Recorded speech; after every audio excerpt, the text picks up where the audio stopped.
Olá, senhoras e senhores, começando mais um debate por Santa Catarina, aqui no Bastidores do Poder. Como é de costume, você já sabe aí, às terças e quintas-feiras, a gente tem um debate aqui por Santa Catarina, e eu já estou aqui dividindo tela com Dom Schiavi, Fabiano Rambo lá no Oeste. Daqui a pouco vem o nosso decano, Prisco Paraíso, para debater aqui várias situações. Essa semana, pessoal, eu até não me recordo qual foi o dia, nós tivemos aqui a liberação do prefeito de Cocal e do prefeito de Pinhalzinho. Então eu vou começar com esse tema aqui, Dom, porque o Fabiano acabou de entrar, não entraria, não sei se não vai ter que sair daqui a pouco, Fabiano, porque tem uma missão ali toda especial do ponto de vista jornalístico, mas aqui nós já conversamos com o advogado, o doutor Rildo, advogado do Fernando De Favre, que é o prefeito de Cocal do Sul, está afastado. E aí, em prefeito Sena, prefeito de Pinhalzinho, meu caro Fabiano Rambo, como é que está a situação aí? Seja bem-vindo. Ô, Almir, satisfação estar contigo, com o Dom também, pois é. O prefeito Mário Afonso, da mesma forma que o prefeito Favre está afastado do cargo, o prefeito Mário Afonso também está nessa mesma situação. E tem alguma situação até que se é ventilada na sociedade de que eles estariam caçados, por exemplo, ou que seriam ex-prefeitos. Muito pelo contrário, eles foram afastados. Mas só um minutinho, Fabiano, só um minutinho. Você ouviu esse boato, mas esse boato falaria como isso? Porque para haver uma cassação, teria que haver uma votação na Câmara, eles perderem e tal. E pelo menos momentaneamente, me parece improvável, porque já está aí o fim do mandato deles. Não, viu, Almir? Aí vem a questão da especulação midiática e a própria situação política que todos os municípios estão enfrentando. Mas não existe nenhum tipo de movimento que os torna ex-prefeitos. Eles estão afastados do cargo. Com toda certeza, o prefeito de Cocal, aí do Sul, como o prefeito Sena, aqui de Pinhalzinho, como o prefeito de Ipira ou a prefeita de Ipuaçu, vão requisitar o retorno às suas atividades no Poder Executivo, que será analisada, né? Que será analisada. A verdade é que esses prefeitos todos foram levados, presos preventivamente, no dia 19 de junho, através de uma operação do GAECO, uma operação que correu em segredo de justiça, nível 5, inclusive o advogado do prefeito de Cocal comentou da interferência da própria OAB para as defesas terem acesso aos documentos da investigação para poderem saber o que estava acontecendo. E cito algumas situações que aconteceram com o prefeito Mário Afonso aqui para os colegas até terem esclarecimento. O prefeito Mário Afonso foi detido em Florianópolis, quando estava em missão, e estava no dia de retornar à sua casa aqui em Pinhalzinho, isso era uma quarta-feira, e ele foi levado de Camburão, de Florianópolis até Chapecó. Né? E por lá permaneceu durante 29 dias, bem como todos os outros prefeitos que lá foram presos preventivamente. A investigação do GAECO aponta que há um grupo de empresários que faziam assessoria para empresas de consultoria, prestavam assessoria e consultoria para esses municípios, e que estavam atuando em conluio, estavam atuando como uma organização criminosa, que é assim que o Ministério Público as chamou, e deteve os prefeitos no intuito de fazer com que não atrapalhassem as investigações. Mas no caso de Pinhalzinho, o contrato com esta empresa nem mais vigente estava. Havia encerrado em 2022, permanecido de outubro de 2019 até 2022. Hoje o prefeito está em casa, está afastado das funções, com uma medida cautelar, bem como todos os prefeitos, onde não podem ter acesso à prefeitura ou a outros investigados. E olha só, Almir e Dom, são 86 municípios que estão no radar desta operação.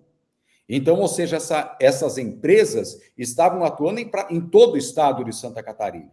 E o prefeito Mário Afonso está ainda recolhido em sua residência, não está nem sequer saindo na rua, porque não quer correr o risco de descumprir uma dessas cautelares.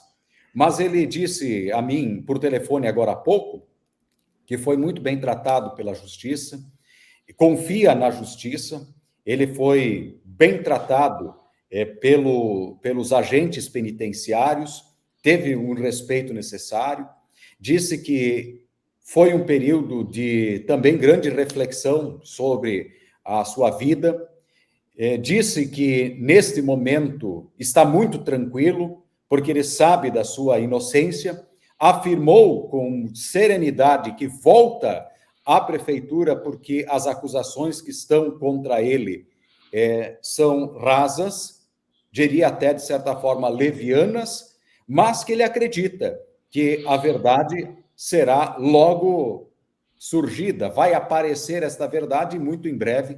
Ele deve também conceder entrevista, inclusive a nós, se for da vontade aí da turma, de falar aqui conosco para esclarecer, como também o prefeito Favre, que foi recebido com grande comoção aí no sul do estado, na quinta-feira à noite, quando foi liberto. Isso já vai fazer uma semana.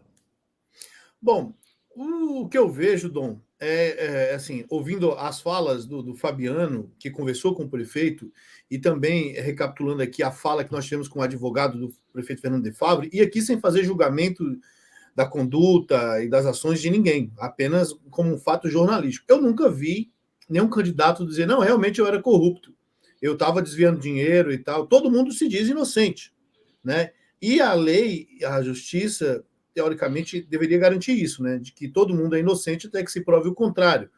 E um fato que me chama a atenção, Dom, e aí eu queria a sua avaliação, porque assim, cria-se uma espetacularização, né, das prisões, não só aqui em Santa Catarina, mas de uma forma geral. Mas o que eu questionei ao advogado do prefeito Fernando de Favre é o seguinte: tem um extrato de transferência de conta dessa empresa para o prefeito, tem uma filmagem do prefeito botando dinheiro no bolso, uma entrega de malote de grana, tem uma mensagem dizendo assim, cadê meu dinheiro? Porque me pareceu um pouco dura demais essa prisão, e eu não estou passando aqui pano para corrupto. Tem prova, tem esse conjunto probatório, cadeia, seja em quem for. Podia ser o meu pai, tem que ser preso. Agora, não tem. No caso do prefeito Fernando de Favre, no caso do prefeito Pinhalzinho, não tem essa prova. Não tem, assim. O que tem é uma contratação de uma empresa que é corrupta sabidamente. Mas não há uma comprovação da corrupção, especialmente dessas duas pessoas falando. Então, qual que é a sua avaliação, Dom? Cria-se o hábito político pode prender, político pode prender, político é corrupto. Não é bem assim que a coisa funciona. Bom, o que acontece? Por que eles foram presos ali de forma preventiva, né? Após a Lei Lula, que ficou muito conhecido como a Lei Lula, que é aquela da condução coercitiva, que você levava, no caso suposto réu, para depor, mudou o cenário de leis no país. Então, tem que ter uma prova. A prova essa foi que ele poderia atrapalhar nas investigações, certo? São 89 cidades, meus amigos. Já tivemos mais de 27 prefeitos presos. Ainda temos prefeitos presos, que é o caso de Barra Velha. O prefeito Douglas, que é de uma outra operação, que falamos depois sobre isso. E no caso específico de Cocal do Sul, Pinhalzinho, entre outras regiões ali, não teve uma prova contundente, a não ser que eles poderiam atrapalhar a investigação. Eu acredito, tá? Isso acredito eu, né? Deixando bem claro, que eles não tiveram nada a ver com a história, porém a empresa, ela está vinculada em algum momento com a prefeitura, e eles, como o chefe do executivo, eles respondem por isso, tá, Almi? Então agora compete realmente à justiça. Sabiamente o prefeito de Pinhalzinho está evitando, né, se encontrar com alguém, que pode encontrar Pinhalzinho, que não é uma cidade tão grande, às vezes você pode encontrar em ano eleitoral. Existe sim esse espetáculo, né, ou essa espetacularização, como disse muito bem o Almi, que tudo se transforma em fato, tudo é notícia, e nem tudo é a verdade, deixando bem claro aos meus amigos ouvintes aqui. Então, claro. O que acontece muito no cenário de Santa Catarina? Aqui, bandido, seja ele do colarinho branco ou não, é preso. Imagina nos grotões do país, onde você não escuta falar, entendeu? Então, assim, eu não tô falando que o prefeito de Pinhalzinho é bandido, que o outro é bandido, não, deixando bem claro. Isso compete à justiça falar. Mas aqui o que nós temos é uma polícia civil atuante, um GAECO muito seguro, né? Tanto que você não vê essas pessoas ali que foram presas, que são culpados até o momento ali, que tem, entre as culpas no cartório, saindo da prisão. Eles continuam lá. Os que estão saindo, como foi o caso de Cocal do Sul e como foi o caso de Pinhalzinho também, é porque não existe uma prova contundente, a não ser que eles podem atrapalhar as investigações. Né? Lembrando que temos várias operações da GAECO no estado, dentre elas, uma que já teve, se eu não me engano, 6 desdobramentos, tá? Teve a mesma operação da GAECO que prendeu o prefeito de Barra Velha, que foi uma operação que prendeu ele e uma outra operação que ele também está envolvido, entre outras pessoas também que pode respingar até no seu sucessor lá de Barra Velha, que é do PSD. Né? Deixando claro, o PL não lançará candidato em Barra Velha. Mas o que ocorre muito mesmo, Almir, é que hoje qualquer fagulha, qualquer vírgula vai se transformar num barulho muito maior, porque é ano eleitoral, e se você puder tirar um concorrente seu da disputa, vai ser tirado, nós sabemos como que funciona os bastidores. Olha, e por falar nisso, né, hoje tivemos mais um prefeito afastado, né, aqui próximo de Criciúma. Né, eu até vou trazer aqui a informação para a gente repercutir, porque o prefeito de Praia Grande, Elisandro Pereira Machado, conhecido como Fanica, foi afastado do cargo em uma operação da Polícia Civil na manhã de hoje. Né? Além dele, um empresário da cidade foi preso e um servidor concursado também foi afastado. A ação em curso buscava averiguar a licitação feita para a criação de uma rua coberta na Praça São Sebastião. De acordo com a Polícia Civil, apurou-se que um agente político da Prefeitura procurou o proprietário de uma empresa do sul do estado com o objetivo de elaborar o projeto básico para a construção da obra. O projeto básico da licitação, incluindo o memorial descritivo e a planilha orçamentária, foi preparada pelo empresário em conjunto com uma pessoa subcontratada, responsável pela execução da obra. Esses documentos, então, foram encaminhados a um servidor da Prefeitura que assinou como responsável pela sua confecção. Na análise da Polícia Civil, revelou-se que o empresário responsável pela elaboração do projeto básico afastou um concorrente, possivelmente oferecendo vantagem indevida, resultando na vitória de sua empresa. Segundo a Polícia Civil, as irregularidades no edital de Praia Grande, que resultaram aí em prejuízo de aproximadamente 240 mil ao município. Então, temos aí mais um prefeito afastado, dessa vez aqui no sul de Santa Catarina, na simpática cidade de Praia Grande. Temos audiência lá em Praia Grande, uma cidade maravilhosa, já estive lá algumas vezes. E, infelizmente, mais uma notícia dessa. É mais um prefeito afastado, é mais uma situação de corrupção. E aí eu ratifico o que o Dom falou agora há pouco, que aqui em Santa Catarina as investigações acontecem. Porque se você pegasse, uma dica, que não vai ter efeito nenhum, mas uma dica. Se você fosse ao Nordeste, agora, em julho ainda, e investigasse 100 prefeituras que fizeram São João, agora, entre junho e julho, cara, o rombo é enorme. O rombo é enorme. O Nordeste, e pelo amor de Deus, não me entendam como xenofobia, até porque todo mundo sabe aqui, quem me conhece sabe, da minha origem nordestina, né? Meus pais são de Pernambuco, eu nasci em Florianópolis, mas vivi parte da minha infância lá, vou todo ano para o Nordeste, amo o Nordeste. Mas o Nordeste é a região que mais recebe grana do governo federal. E é a região mais corrupta do país também. Falo isso sem sombra de dúvida. Norte e Nordeste. Nordeste, subindo ali para o Norte, é uma farra com dinheiro público. É uma farra, assim, atroz. É uma farra sem fim. Você pega uma prefeitura, vou dar um exemplo. Feira de Santana, na Bahia. Não é, só como exemplo. Digamos que Feira de Santana, a arrecadação mensal de Feira de Santana seja bem mais, mas que seja 5 milhões. Em uma única noite, Feira de Santana vai lá e gasta 5 milhões numa festa junina para botar artista a tocar, que não traz benefício nenhum para o município. Então, se a Polícia Federal, se a Polícia Civil dos estados... A Polícia Civil não vai, porque está no guarda-chuva do governo do estado.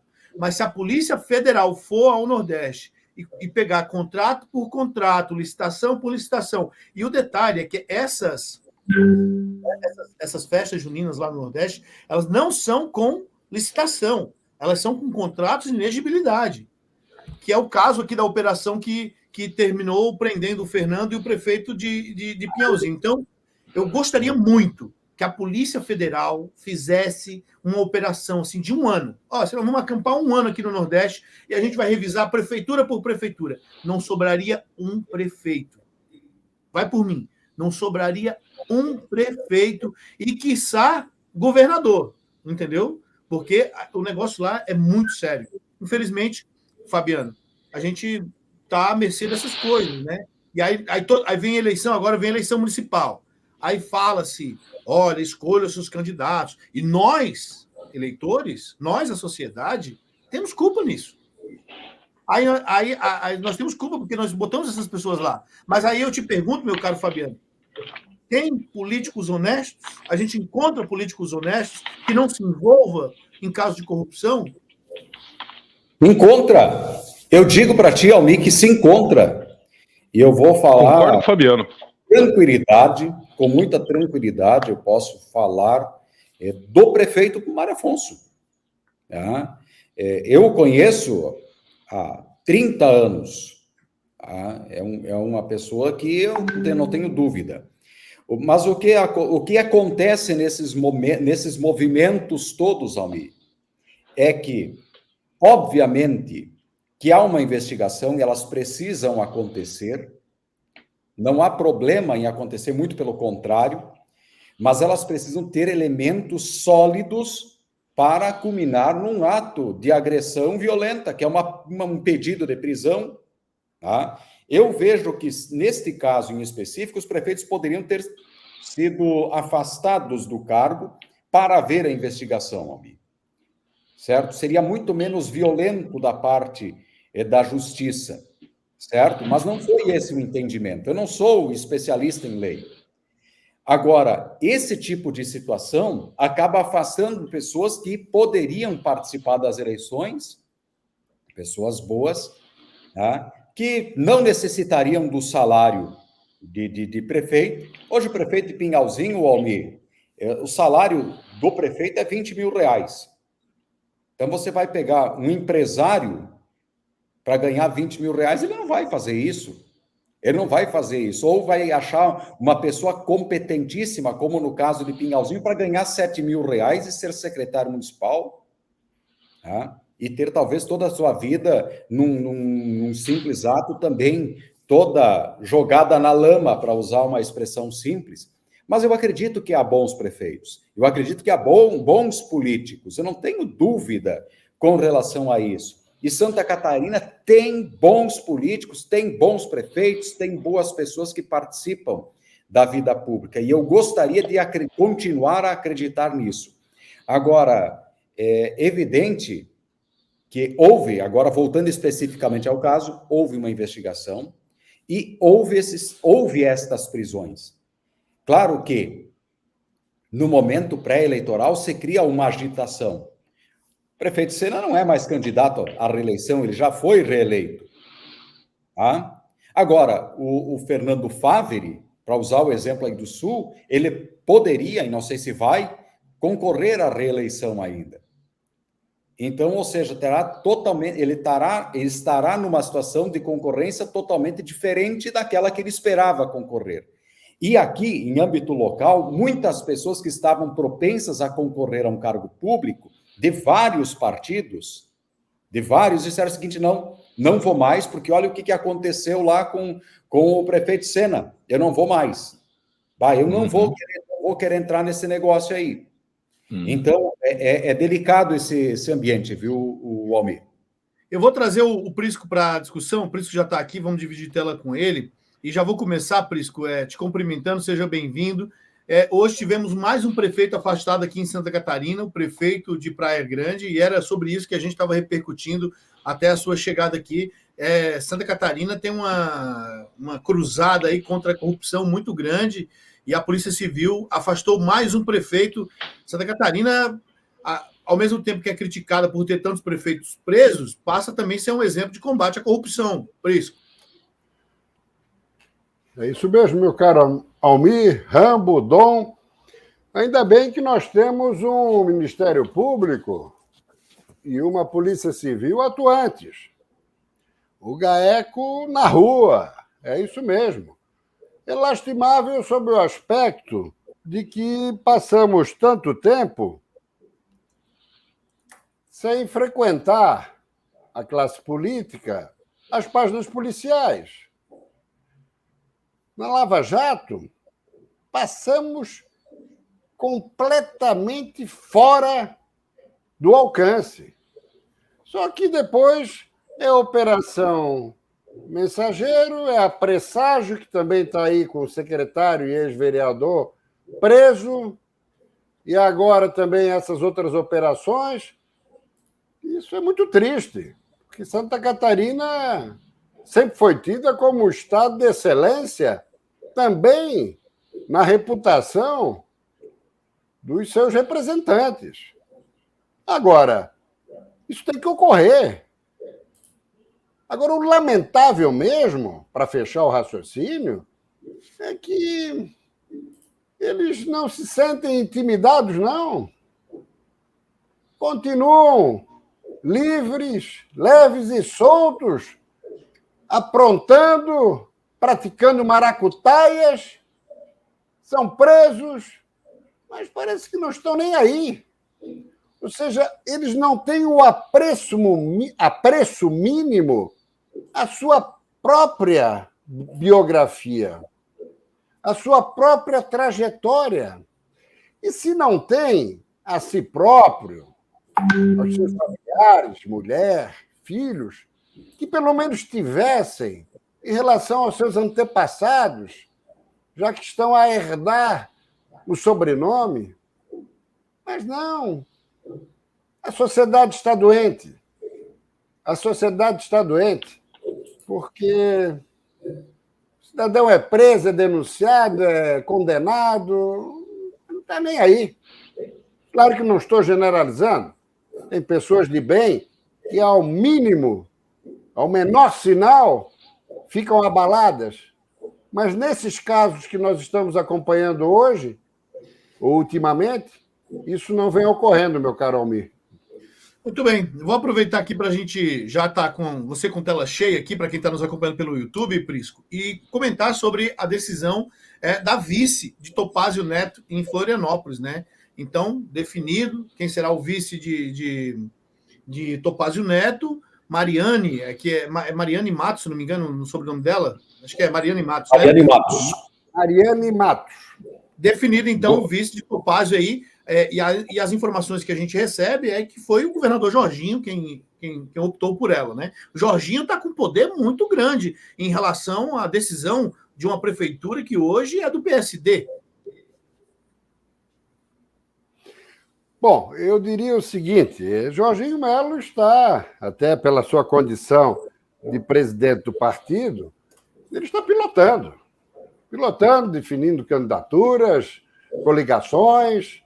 Isso tem incomodado um pouco parlamentares, deputados estaduais, federais, que acabam não tendo um poder de influência muito grande, mas ele vem tocando o barco. Veja que em Blumenau o PL não tinha candidato.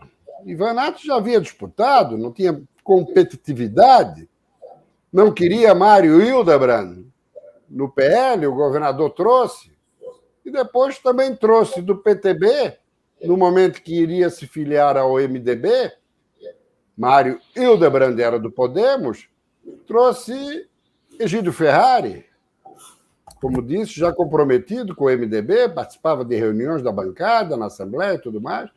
Hoje é o candidato, conseguiu repetir a vice, que é do PSDB, atual companheira de prefeitura de Mário Hildebrand, que é Maria Regina, tucana, da Gema, e vários partidos respaldando, vários, a ponto de ter deixado numa extremidade o PT Trabalhadores, na outra o Novo.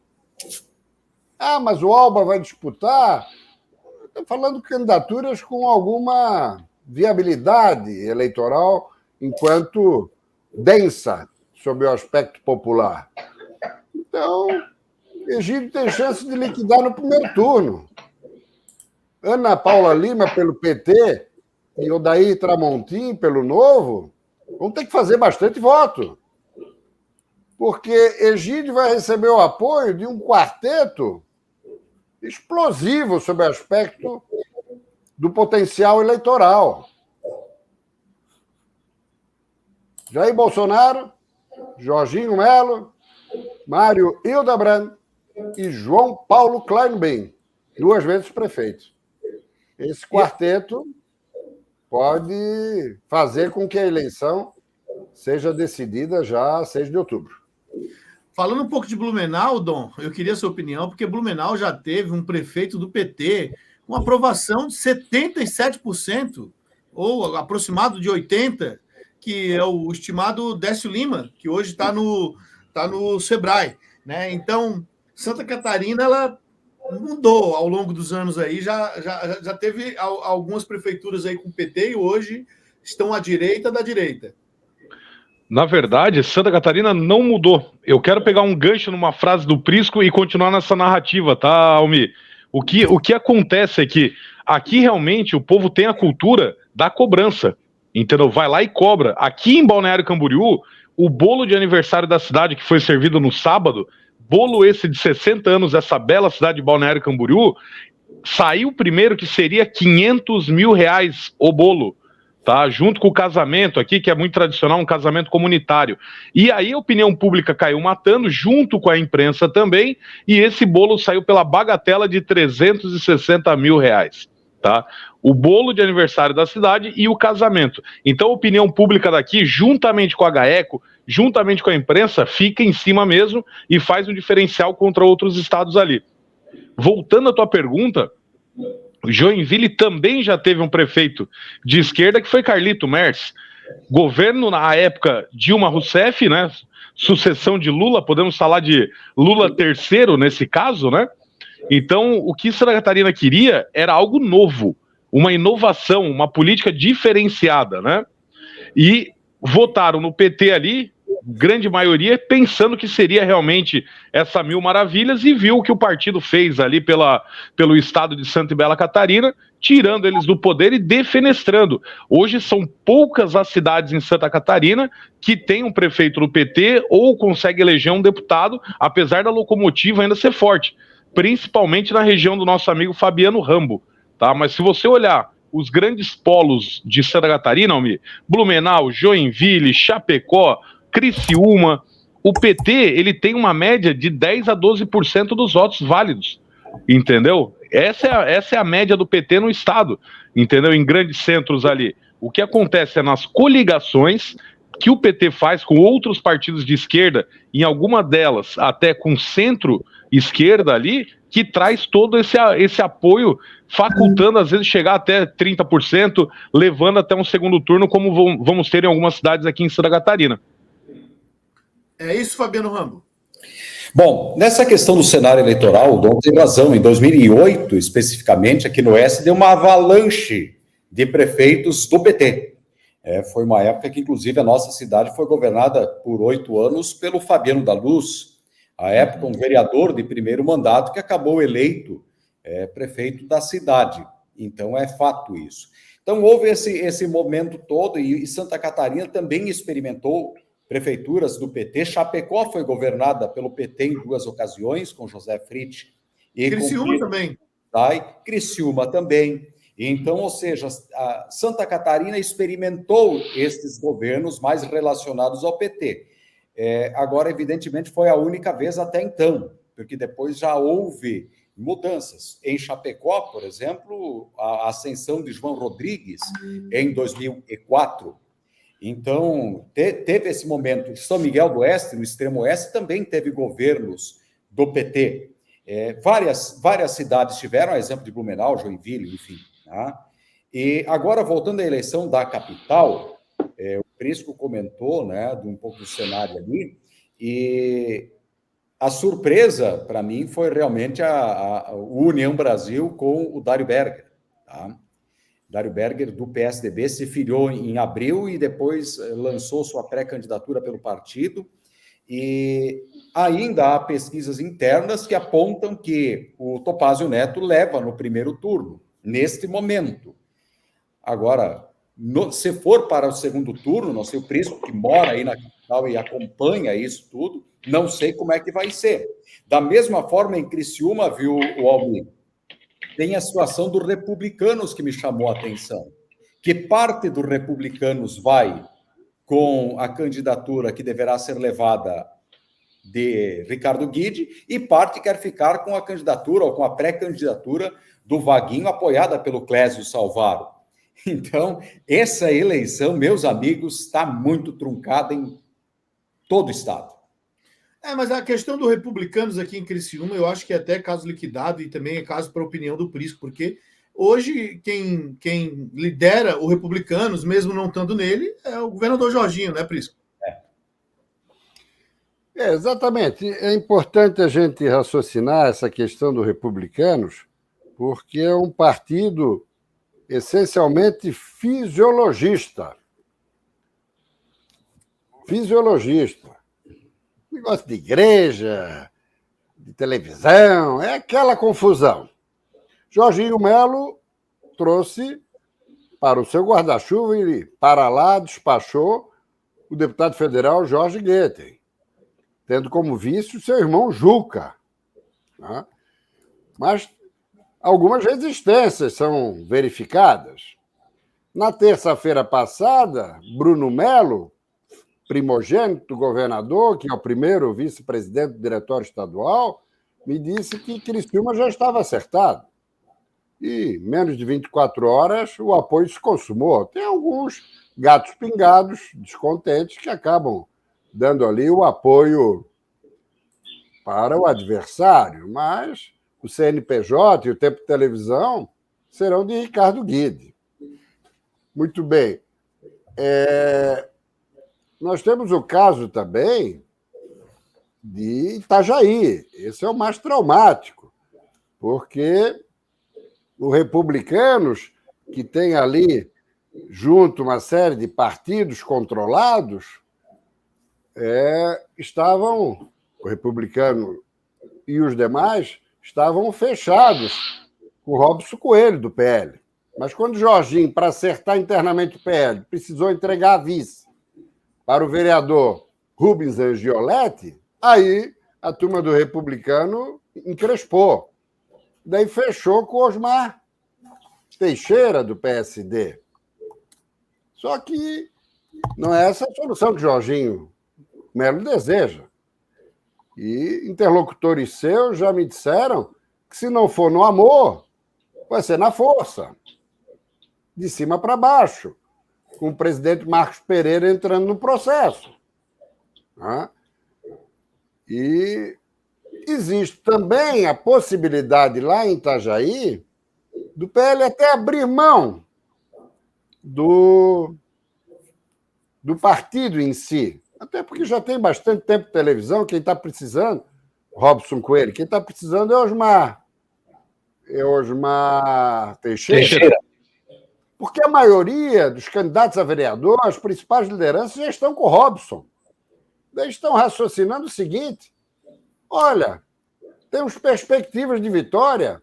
Robson já emparelhou com Osmar Teixeira, e com a chegada de Bolsonaro, Jorginho e tudo mais, tem tudo para levar a eleição em Itajaí. Ainda tem Carlos Chiodini entrando no processo, tentando se posicionar, mas é muito pouco tempo. Né?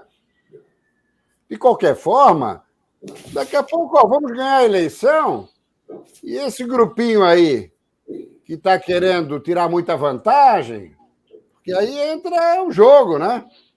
Se fossem só cargos e posições, entram outras coisitas mais, nada republicanas, próprias do submundo da política, subterrâneo. Né? Então, existe até a possibilidade de Itajaí deixar o Tempo de Televisão e o CNPJ ficar com Osmar Teixeira, assim como talvez ocorrer aqui em Florianópolis, onde dá desse Tempo de Televisão pelas mãos de Jean Loureiro, absolutamente isolado. A Topázio já tem vários partidos, já tem bastante tempo de televisão. E tem o quê? Os 4 vereadores, os 3 deputados estaduais e o deputado federal. Então, no final das contas, isso também vai entrar na balança. E o que vai ocorrer depois das eleições é que essa turma aí, que quis tirar vantagem e condicionando o apoio a outras situações, vão ser defenestradas. Vão ter que buscar abrigo em outras legendas, meu caro Almir. Muito bem. Almir, permite? A frase do Prisco do União Brasil aí em Florianópolis, olha como repercutiu e reverberou pelo estado inteiro. Aqui em Camboriú, Leonel Pavão, PSD, e Periquito seriam a chapa para disputar ali claramente a eleição lá pelo MDB, Periquito. E aí juntou agora o PL, tá? Isso fonte segura, acabou de chegar para mim, o PL de cabeça de chapa, com o vice do União Brasil, PRD e mais 3 partidos menores ali, junto para fazer essa terceira via, aqui em Camboriú.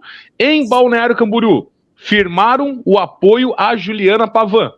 Eles iriam lançar um candidato próprio, acabaram fazendo uma lambança, isso, União Brasil estava com o PL aqui, em Balneário Camboriú, e apoiaram agora a Juliana Pavão. E repercutiu em Itajaí também. E assim está indo, Prisco, tá? Já sei de Barra Velha que a conversa lá em Barra Velha não é nem com o PL e nem com o PSD. A conversa lá em Barra Velha do União Brasil está indo, derivando para o Progressistas, para o PP. Então, olha como perder a mão ali no caso desse partido com essa interferência de Jean Loureiro, como reverberou principalmente na minha região, aqui na região norte e Alto Vale, né? Muito bem. Eu vou aproveitar, gente, para fazer um intervalo. Agora a gente vai intervalo aqui na 95,9 na 101,5. Aqui nós continuamos no YouTube, também na RCO, e aí seguimos com o nosso programa. Bom, seguindo por aqui, meus amigos, agora eu queria mudar um pouquinho a pauta, se vocês me permitem, aqui, porque tem um assunto aí que tomou conta desse fim de semana, que é a desistência de Joe Biden da candidatura à presidência dos Estados Unidos, né? E aí já apontam a Kamala Harris, que é sua vice, como a candidata dos democratas, trazendo assim, Prisco, um fato novo para a eleição que, há uma semana atrás, nós falamos aqui, já estava praticamente consolidada, na nossa opinião, para Donald Trump, né? O que eu observo daquela semana para cá é que a repercussão daquele atentado real, verdadeiro contra Donald Trump não refletiu tanto ainda eleitoralmente. E, por um outro lado, a saída de Joe Biden, que estava caquético, tá senil, trazendo Kamala Harris, dá uma sobrevida para os democratas, pelo menos do ponto de vista da discussão. Olha, agora tem a Kamala Harris, é a primeira mulher, é negra, é não sei o quê. Então, a situação lá nos Estados Unidos não está resolvida 100% ainda, não tem nada ganho. Sem dúvida, sem dúvida. Eu gostaria de fazer uma colocação em relação a isso. Pois muito bem. Com o atentado, Trump já era favorito. Bom, um atentado vai ser uma nomeação. Vai repetir Ronald Reagan em 84, quando fez 525 delegados contra 13 do candidato democrata. Lê do engano. Nada parecido. Primeiro, porque Trump não é Reagan.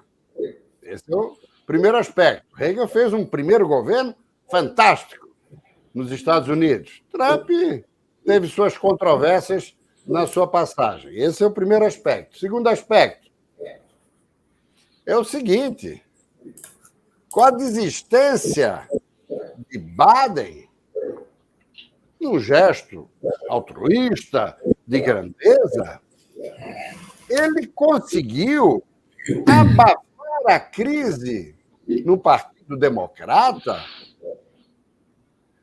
e assustar os republicanos. Porque Kamala Harris chegou que nem um foguete. Vejam só, em 24 horas, ela conseguiu arrancar mais de 2.000 delegados já apoiando ela para ser nomeada candidata. Existem as prévias. Biden desistiu, a indicou, mas outros candidatos poderiam ir para a convenção, que ocorre de 20 a 22, a dos republicanos já foi, semana passada. Poderiam surgir outros candidatos, e não surgiram, sabe por quê? Porque em menos de 24 horas ela já conseguiu os delegados que precisa para ser nomeada candidata. Em 24 horas, 81 milhões de dólares em doação. E agora, um pouco menos de 40 horas, já passou a casa dos 3 dígitos. Estamos falando em R$500 bilhão. Ela já está com 1/3 do que foi arrecadado e doado por Trump em menos de 2 dias. E ainda tem aquilo que ficou do período do Biden. A pesquisa divulgada agora há pouco, 44 a 42 para a candidata democrata. Então, é uma nova eleição. Eu recebi aqui pelo WhatsApp algumas ilações, podem ser verdadeiras ou não, contra ela. Tudo abaixo da cintura. Inclusive questões pessoais. Porque os republicanos perceberam que realmente ela criou um ânimo e entusiasmou o eleitorado democrata. Olha, 66%, 62% das doações vieram de 1.100.000 americanos que não tinham prestado doação nenhuma até agora. Tudo doações pequenas, que mostram o envolvimento. Para fechar, nas últimas 8 eleições, o Partido Republicano só ganhou no voto na reeleição de Bush Filho em 2004, depois do episódio das Torres Gêmeas. O Clinton ganhou em 92, do Bush pai, que tentava a reeleição, ganhou nos dois, no voto e nos delegados, ganhou em 96. O Al Gore, que era vice do Clinton, ganhou do Bush em 2000. Depois o Barack Obama ganhou nas duas, 2008 e 2012. Depois, em 2016, o Trump ganhou entre os delegados. Hillary Clinton ficou à frente. Como ocorreu com o Biden agora, em 20. Ou seja, mas o Trump pode fazer maioria no colégio de delegados? Pode fazer. Porque aí é uma eleição estratégica. Tem que ganhar em estados estratégicos. Tá? No voto, tudo leva a crer que vai perder, novamente. Mas ele, mais uma vez, vai estar disputando contra uma mulher, que ele derrotou, a mulher de Clinton, a Hillary, em 2016. Então, eu queria, para fechar, meu caro, que teremos fortes emoções. E sempre lembrando, a eleição americana exerce forte influência no mundo e hoje, em especial, no Brasil, sobretudo pela íntima ligação de Trump com Bolsonaro. O mesmo não se pode dizer do Biden com Lula. O Biden ajudou a CIA, o FBI, o processo de votação no Brasil, aquela coisa, pode ter até ajudado. Mas não há ligação de Biden com Lula, mas há de Trump com Bolsonaro. Portanto, assim como a vitória de Trump pode dar um impulso, não para o Bolsonaro propriamente, para a direita e para os conservadores aqui no Brasil em 26, a vitória democrata pode dar uma bela esvaziada de pneu. Dom Schiavi, a fala do Prisca é uma fala muito atual e muito ligada e conectada com o que está acontecendo nos Estados Unidos, mas o Trump está fazendo um barulho danado também lá, né? Agora, o Prisca falou uma coisa ali, Dom, que eu queria que você repercutisse também um pouco, falasse da tua visão geral da eleição lá, mas o ataque aquele ataque comum nas eleições, já começa a sair um monte de história e algumas são fake news, de um lado e de outro. Só que assim, quando você parte para ataques baixos numa eleição, quando se tem um teto de vidro, que é o caso do Donald Trump, porque se ele tentar puxar se a campanha do Trump tentar puxar um escândalo da Kamala, que pode ser verdade ou não, pouco importa, o que não falta são escândalos do Trump aí em relação a questões sexuais, enfim. Fala, Prisco. Eu só me permitiria fazer uma última colocação, que é a seguinte: ela foi promotora pública, procuradora na Califórnia e senadora também, antes de chegar à condição de vice-presidente. E ela, no discurso, ela já sinalizou: eu sei muito bem lidar com trapaceiros, sonegadores, empresários sonegadores, e também essas figuras que se aproveitam das mulheres. Eu sei bem lidar com essa gente, como é o caso de Donald Trump. Então, meu amigo, vai ser uma campanha sangue pelas canelas. A mulher tem 19 anos menos que Trump, bonita, desenvoltura verbal, carismática. Olha, eu acho que o Partido Republicano tem que abrir bem o olho e se organizar bem, porque essa eleição aí pode estar seriamente arriscada para Donald Trump. É precoce ainda, nós já falamos sobre o atentado, que daí estava tudo definido. Que a eleição é no dia 5 de novembro. Mas muita coisa pela frente. E acho que ressurgiu das cinzas do Partido Democrata. Enquanto você falava, o brilho do olhar do Dom Schiavi foi sumindo. Fala você, meu querido Dom Schiavi. Teremos ou não teremos Trump novamente? Pelo contrário, é que eu tenho que criar, imagina aquela faixinha de loading carregando aqui assim, eu tenho que criar uma nova narrativa, porque o Prisco é brilhante, o Prisco falou aquilo que eu ia falar, entendeu? Não tem o que fazer. Uma nova eleição para os Estados Unidos, e detalhe, vamos aproveitar o brilho ali e falar sobre esse brilho com um nitro apertado, tá? Do Republicanos agora. É uma nova eleição com gás, motivação, enquanto dos democratas com os republicanos estavam acomodados quando o Biden estava ali. Já ganhamos, mão nas costas. Agora mudou tudo. E isso interfere com certeza no Brasil, tá? Se Donald Trump ganhar, eu acredito que o Lula já vai dar um passinho mais atrás. Agora, se ele perder, o Lula cresce. Lembrando, Lula já tirou a imagem dele de um cara aqui do nosso lado, da Venezuela, Nicolás Maduro, que falou uma besteira agora que vai ter banho de sangue na Venezuela caso ele perca as eleições. Olha o nível da frase. Frase essa tão estapafúrdia que o Lula falou, não, esse não é mais meu amigo. Meteu uma correria, Almir.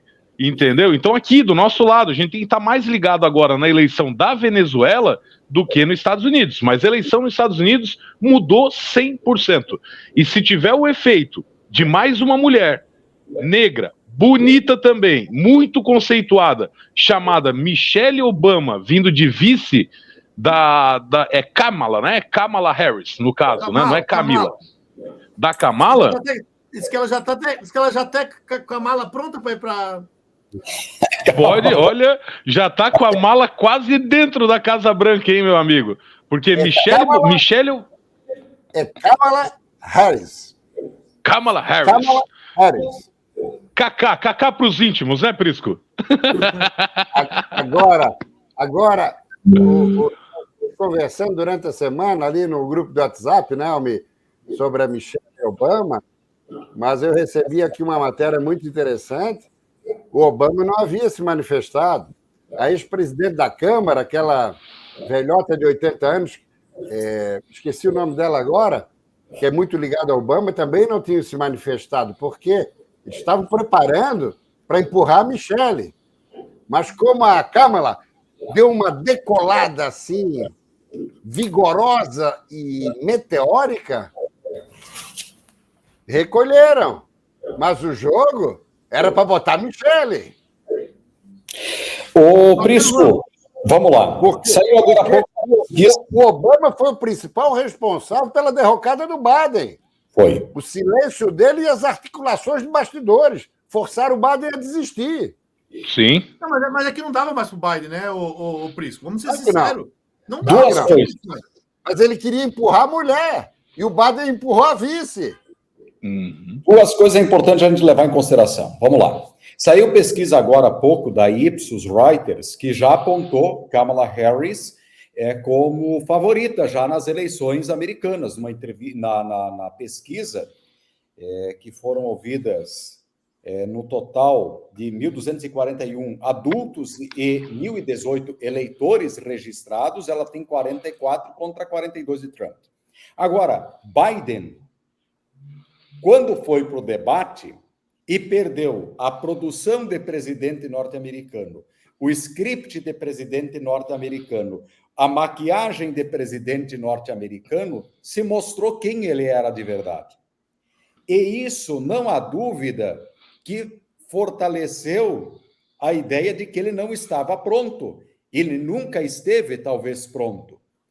Agora, a intenção de trazer um novo nome para a eleição, não há dúvida que bota o Partido Democrata no jogo, como os colegas comentaram. Sobre Michelle Obama, li algumas entrevistas, inclusive em jornais em inglês dos Estados Unidos, em que alguns articulistas afirmaram que ela não tinha intenção de concorrer nestas eleições. Porém, se ela entra na campanha, Michelle Obama é um nome forte. E eu tenho que concordar novamente com o Prisco, Trump não é Reagan.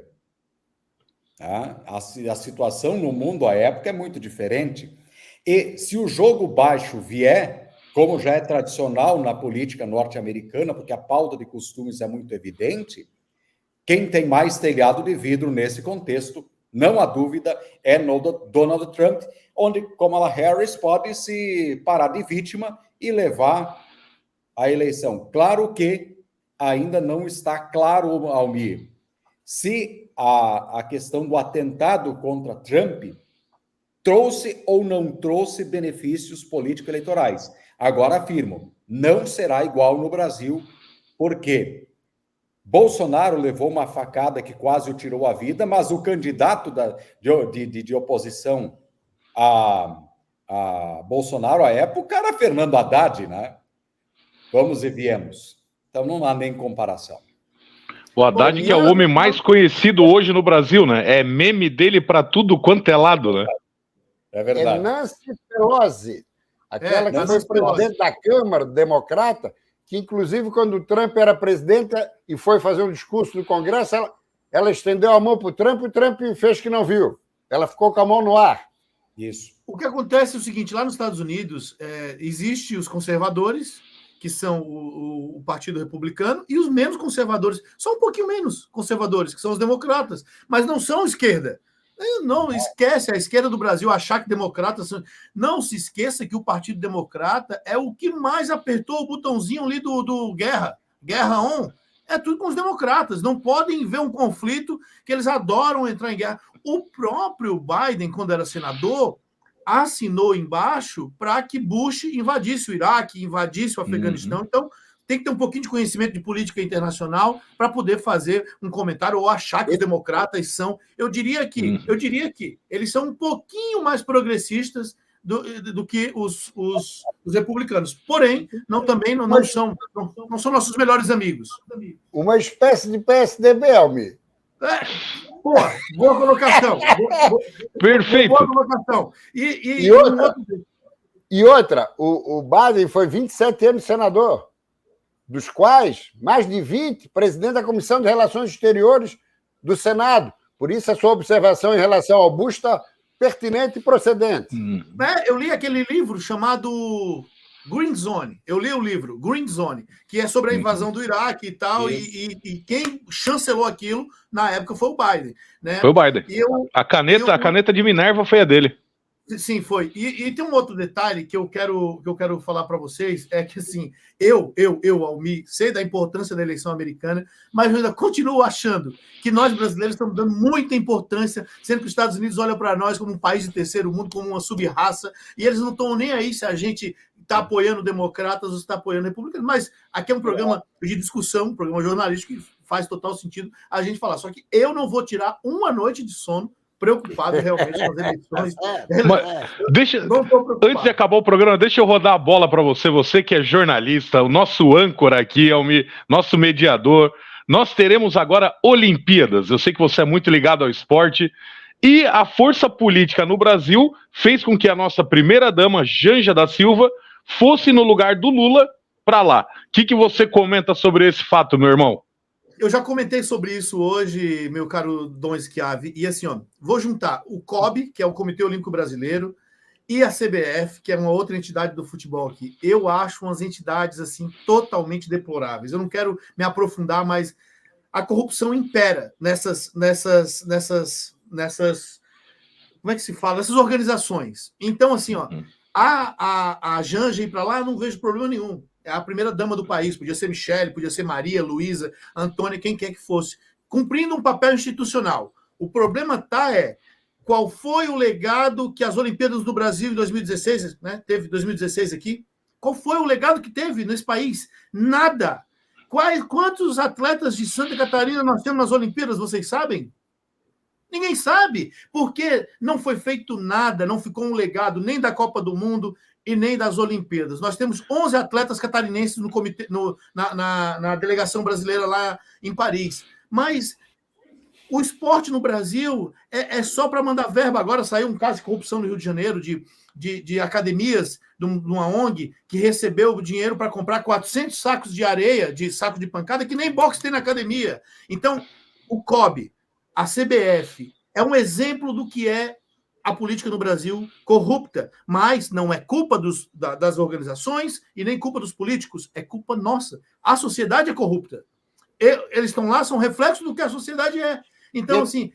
Retratam a média da população.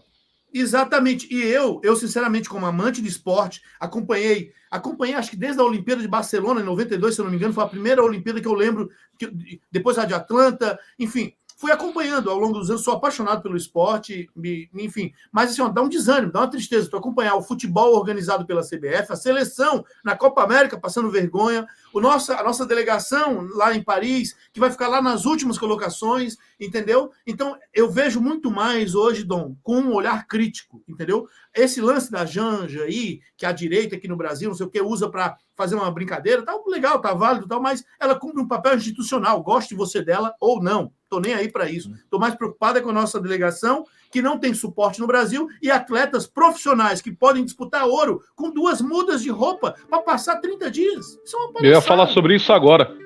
O cara tem chance de medalha, chance de ouro e 2 mudas de roupa sem patrocínio, sem apoio, né? É um absurdo. Mas, meus amigos, olha, eu quero agradecer aqui a Giovanni Richards, Paulo JS, Jorge Neves, toda a galera que contribuiu com a gente aqui no chat, mandando mensagem. Nossa audiência cada dia cresce. Agradecer a você, Príncipe, agradecer a você, Fabiano, você, Dom Schiavi. O programa hoje foi maravilhoso. A gente se encontra na próxima edição. Valeu, pessoal. Valeu, pessoal. Grande abraço a todos aí. Forte abraço a todos vocês que nos acompanharam na internet e também nas rádios RCO, Jovem Pan News Criciúma e Jovem Pan News Tubarão. Até a próxima.